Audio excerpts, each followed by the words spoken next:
Today we will learn how to withdraw money from Freepik Contributor account. Go to your Freepik Contributor dashboard and click on Billing and Invoices. Now click on Billing Information. Make sure all this information is filled correctly.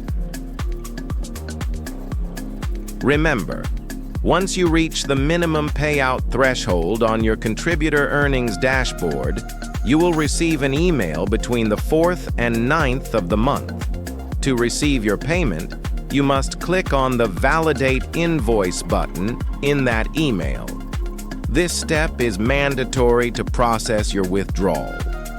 You can also go to the Invoice page to review your earnings and click the Validate button.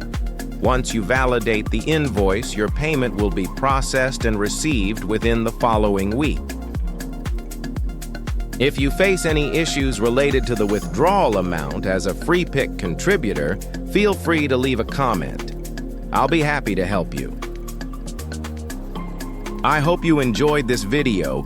Please don't forget to like, share, and subscribe to the channel.